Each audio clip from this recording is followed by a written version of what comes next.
Olá, boa noite. Quero saudar a todos com a graça e a paz de nosso Senhor Jesus Cristo, o Filho de Deus, a segunda pessoa da Trindade e aquele que entregou a sua vida de maneira voluntária para reunir um povo somente dele. Graça e paz, então. E também quero saudar a você que tem nos acompanhado em nossa plataforma online.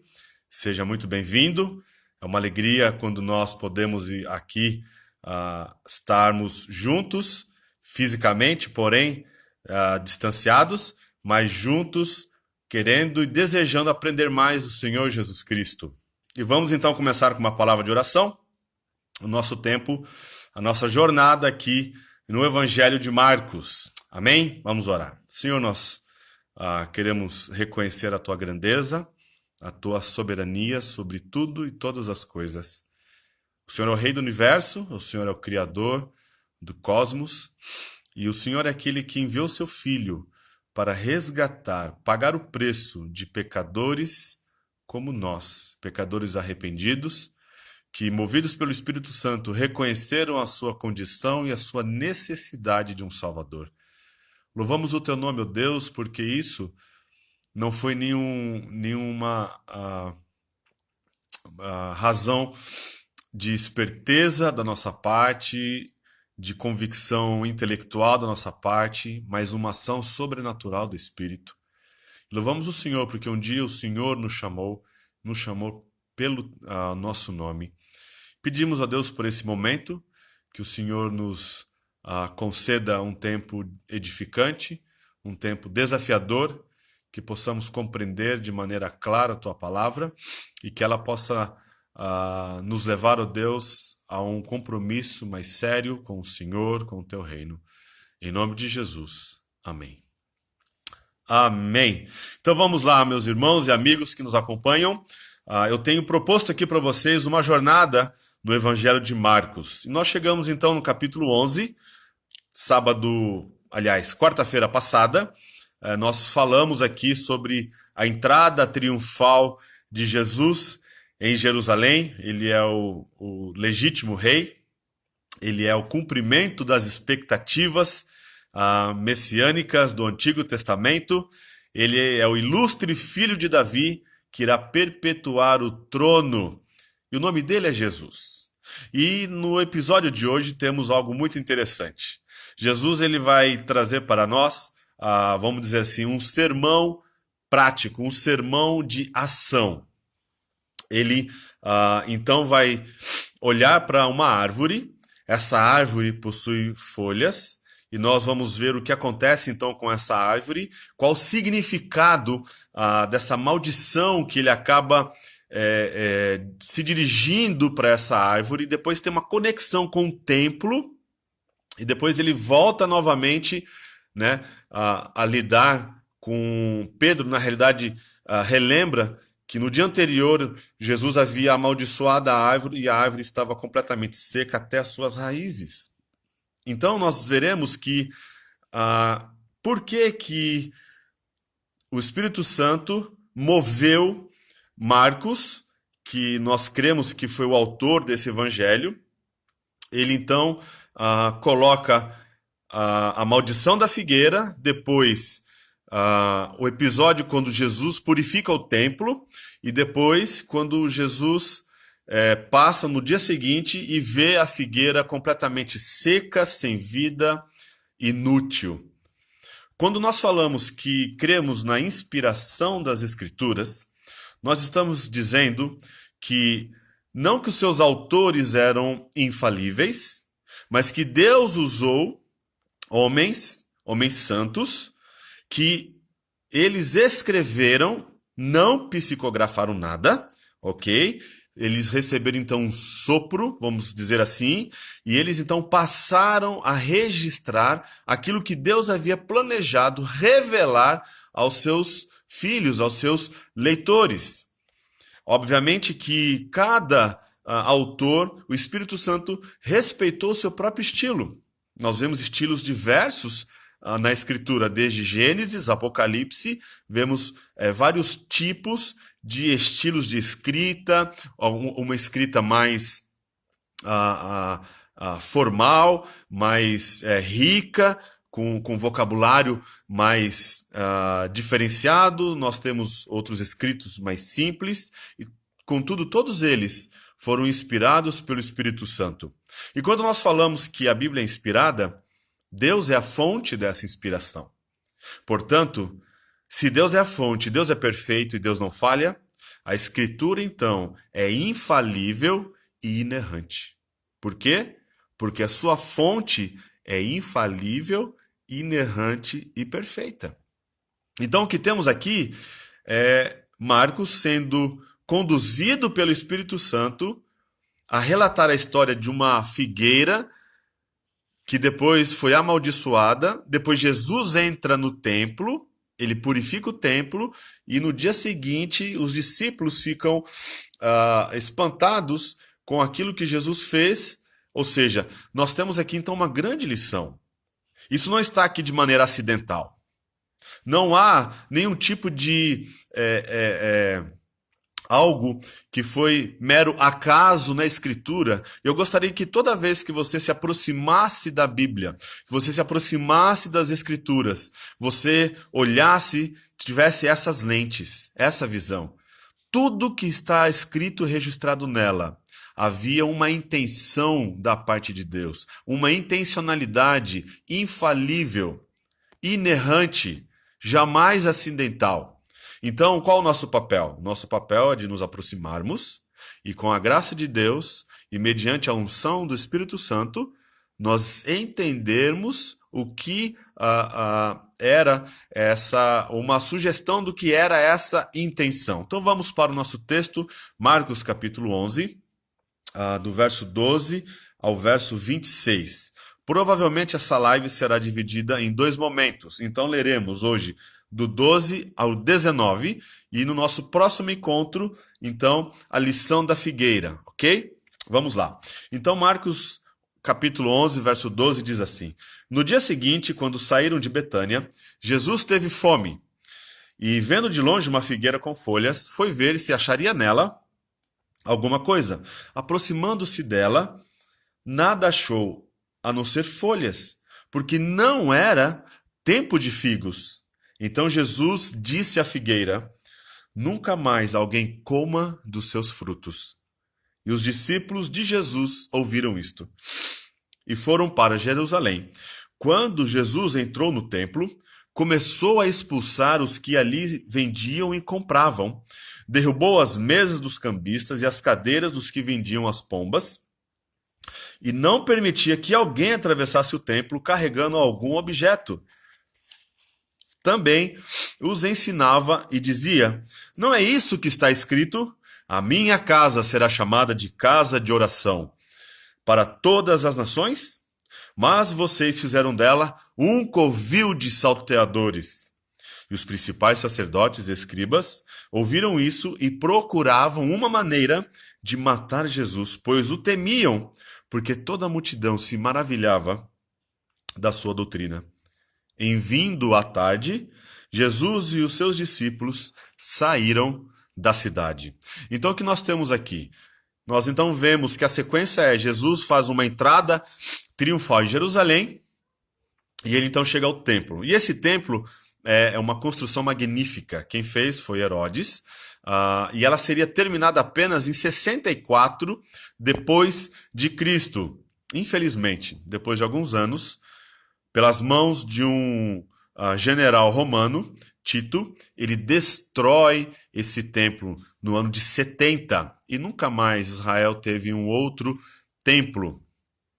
Então aqui vemos que Jesus ele chega, ele olha ao redor e logo fica evidente que Jesus não aprovou aquilo que ele viu.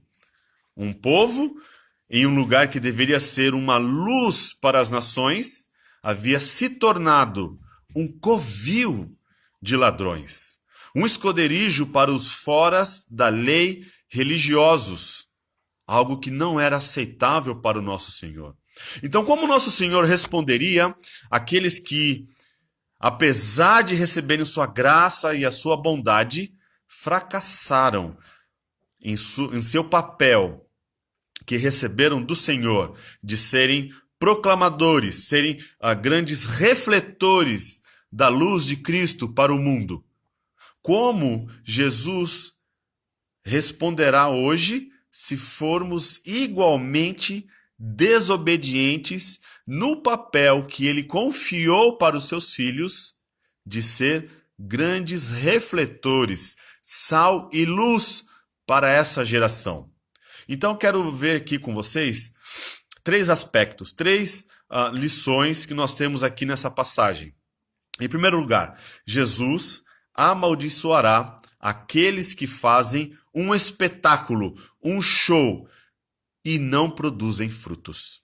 Veja, no dia seguinte à entrada triunfal de Jesus e sua visita ao templo, Nosso Senhor e seus discípulos deixaram então Betânia e voltam para Jerusalém. O texto diz que Jesus estava com fome. Ele está com fome porque ele é perfeitamente homem. Ele é perfeitamente homem, ele tem fome. Na cruz ele disse que ele teve sede. Jesus experimentou sede. Jesus, ele experimentou o cansaço físico, então ele era perfeitamente homem. E isso nos aponta de que, por ele ser perfeitamente homem, ele é um sacrifício perfeito de maneira substitutiva para nós. E ele também é perfeitamente Deus, e porque ele é perfeitamente Deus, ele pôde cumprir de maneira perfeita a lei em nosso lugar. Então esse homem-Deus, esse Deus-homem, Jesus Cristo, ele experimentou fome. Então isso vai mostrar para nós aqui um cenário dos milagres mais controversos realizados pelo nosso Senhor. Na realidade, é o primeiro milagre destrutivo dos evangelhos, que é essa maldição sobre a figueira. Então Jesus, quando ele chega naquela figueira e ele olha, ele não está agindo aqui como alguém irado, alguém frustrado, alguém que ficou decepcionado, porque uma árvore como aquela que, quando dá as suas folhas, elas também dão os seus frutos. Então, quando ele chega, ele olha à distância e vê que a figueira tem folhas. Então, qualquer pessoa podia pressupor que uma figueira com suas folhas, ela dará frutos. Então, ele chega até lá e amaldiçoa. Como veremos, aqui uma lição objetiva. É um sermão em ação, uma parábola ensinada do julgamento de nosso Senhor sobre a nação de Israel e sobre aqueles que afirmam ser uma coisa, mas na verdade são outra, que fazem um show dentro da igreja, um espetáculo, mas que não produzem frutos. É uma maldição sobre o templo e a nação de Israel. Por aplicação, pode ser para nós uma maldição, para as igrejas e também para nós. Então, o nosso Salvador, ele amaldiçoa a hipocrisia dos versos 12 ao verso 13. Caminhando, então, de Betânia a Jerusalém, à distância ele vê uma árvore.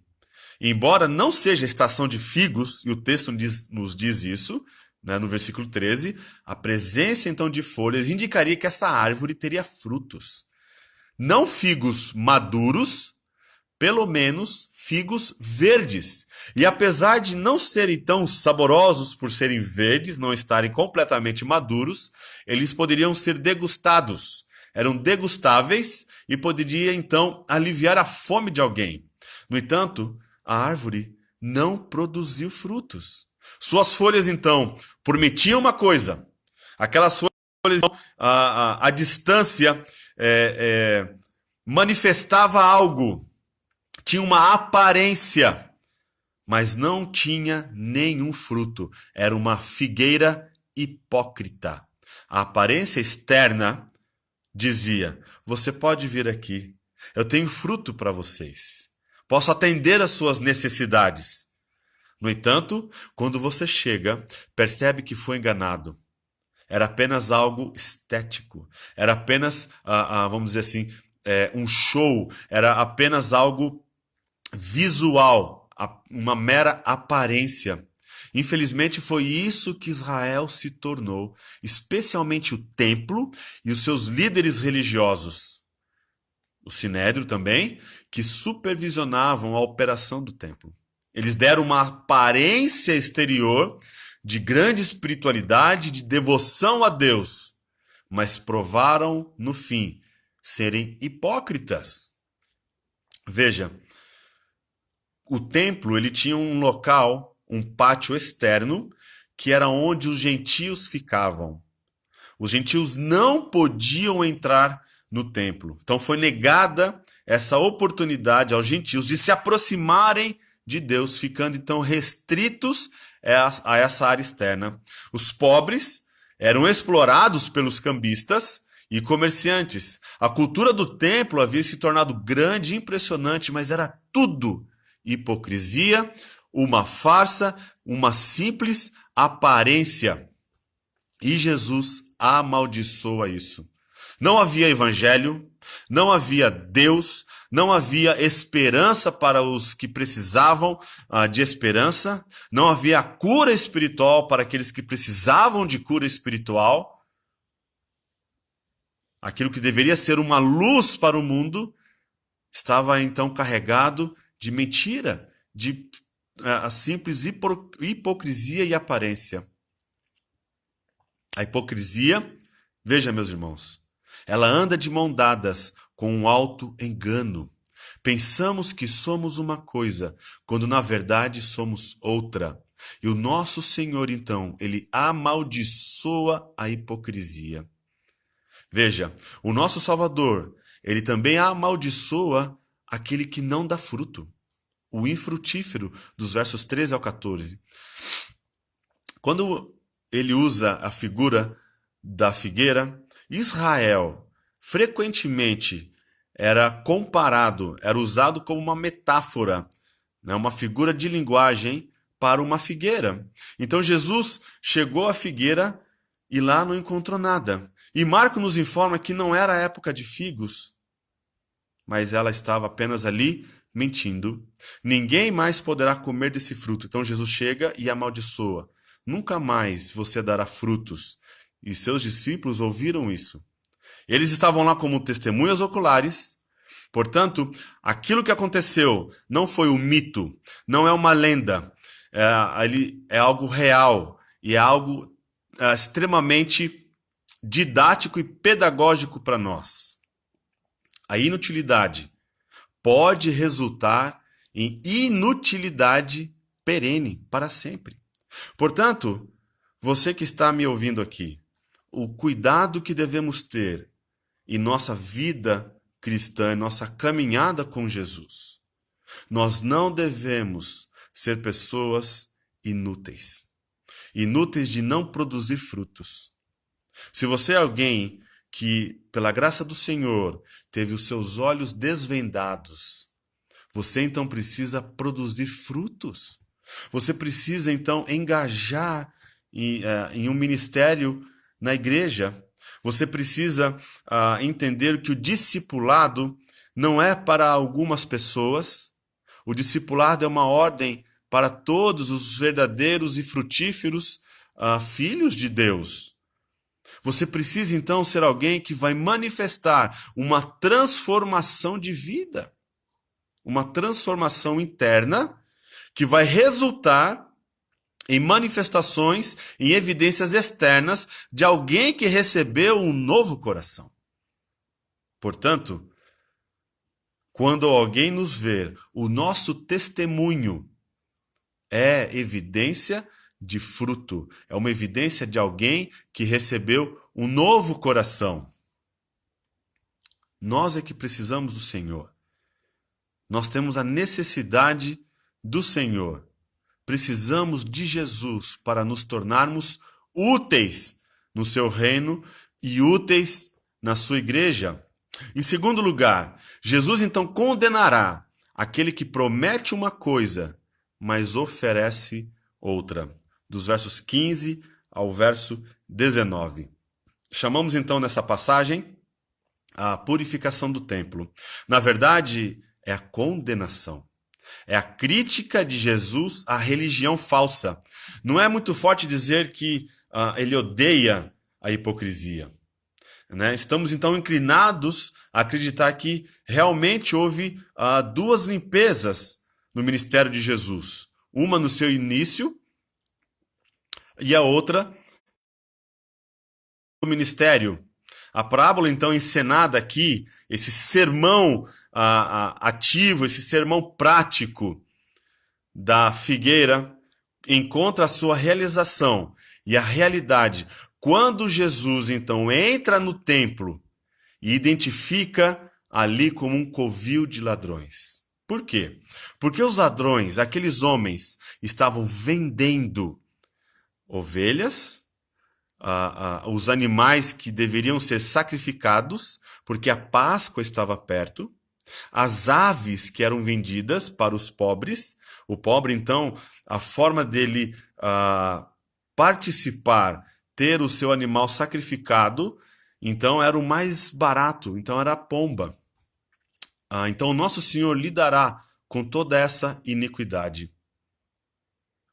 Jesus não vai permitir com que aquilo que é a casa de oração, um templo, hoje em nossa realidade, a igreja de Cristo seja um local que seja deturpado, que seja um local que a oração não seja algo genuíno. As pessoas então vinham para Jerusalém para celebrar essa Páscoa. A população certamente iria aumentar, talvez 10 vezes mais aquilo que havia. Centenas de pessoas iriam para lá. E então eles começaram alguns comerciantes a usar isso como expediente de lucro próprio, de um benefício próprio. Então, quando Jesus viu aquela extorsão, aquele suborno, porque quem tinha que dar o aval se o animal estava puro, se o animal poderia realmente ser sacrificado, eram os líderes religiosos. E Jesus, nesse olhar, nessa caminhada que ele dá, nessa visão que ele tem, ele então faz essa leitura. A ganância, a desonestidade havia então tomado conta do coração daquelas pessoas. Em sua justa ira e indignação, Jesus então começa a purificar o templo. Queimado, então, uma paixão ardente em seu coração pela pureza, ele restaura, pelo menos por um momento, o templo do Senhor para o seu propósito legítimo. Aqui está, então, o maior sumo sacerdote, o Senhor Jesus Cristo, exercendo a sua autoridade legítima sobre o templo. Então ele expulsa esses cambistas.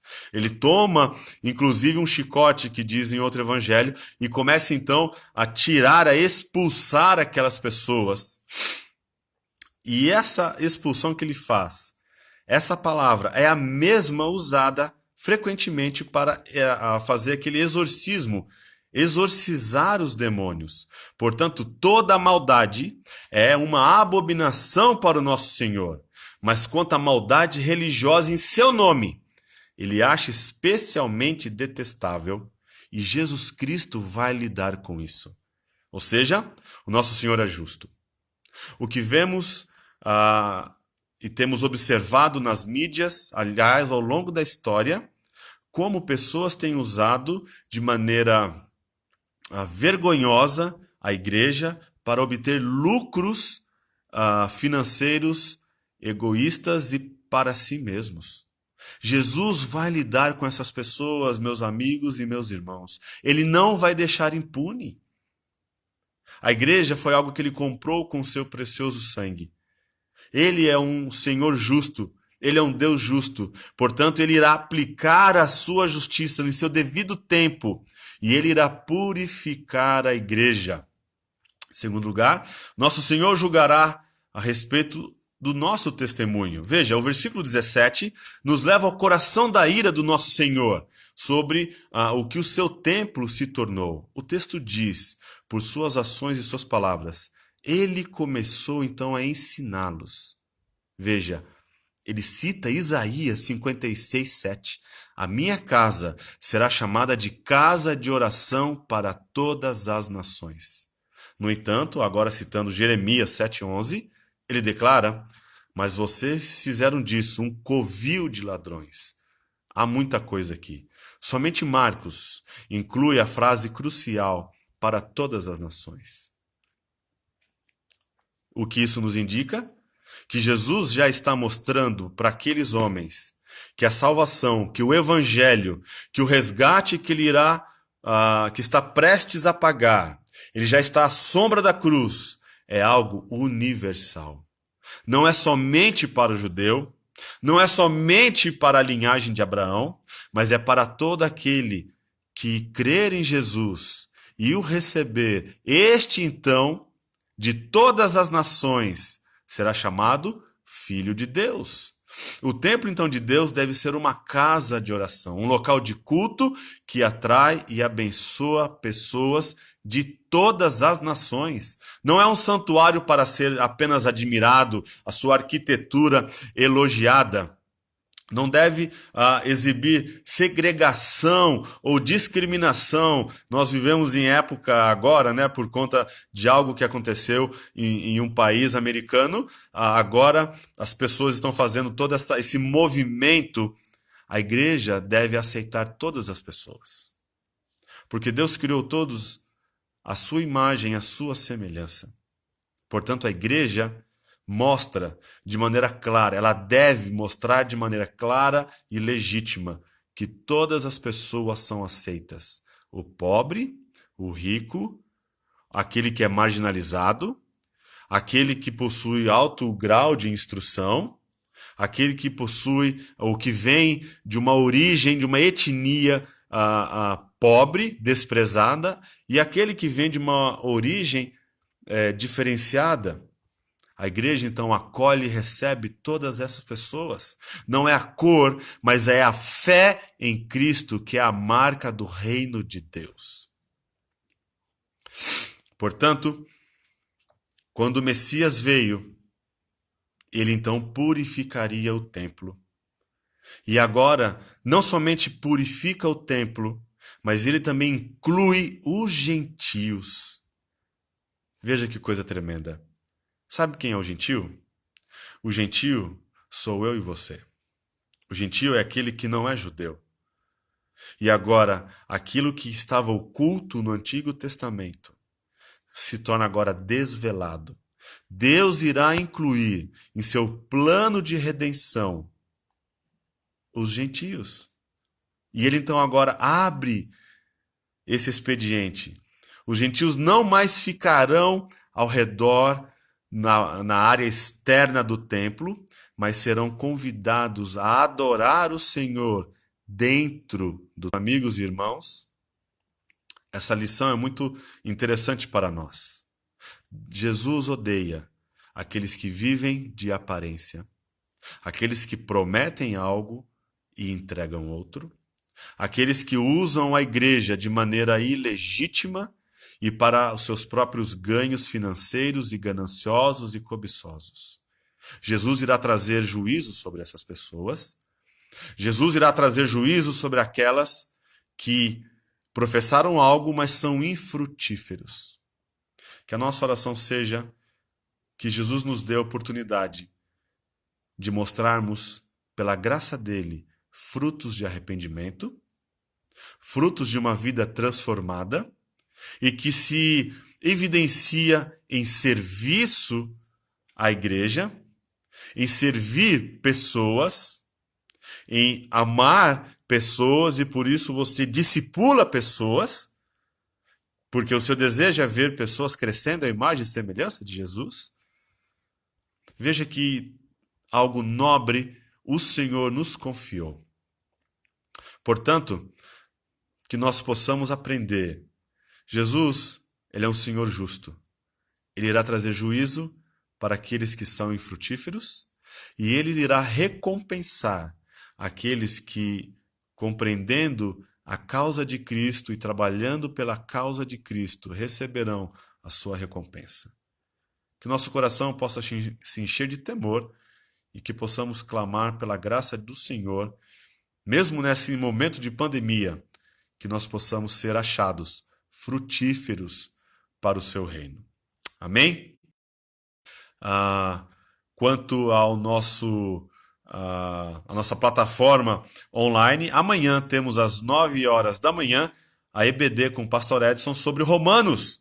Não perca! Tem sido uma jornada fascinante aprender sobre doutrinas tão importantes da palavra do Senhor, uma teologia muito madura, é comunicada ali, e que o Senhor nos dê a graça de compreendermos e mergulharmos nessas doutrinas. Depois nós teremos a EBD com os profetas menores, e amanhã você terá uma surpresa. O nosso irmão estará debutando, dando a sua primeira aula nos profetas menores no livro de Sofonias. Ore então pelo Neemias, até combinou, né? Fez rima. Neemias irá então nos desafiar e edificar ao termos uma visão panorâmica desse livro do Antigo Testamento. Às 11h30 teremos a EBD Kids. Às 18h30 o nosso culto presencial e também que será transmitido online. E às 20h30 teremos o Terra Prometida. Que Deus abençoe vocês e que possamos ter o nosso coração preenchido com temor e também preenchido por um desejo de sermos verdadeiros e frutíferos discípulos de Cristo. Boa noite e Deus abençoe vocês. Até mais.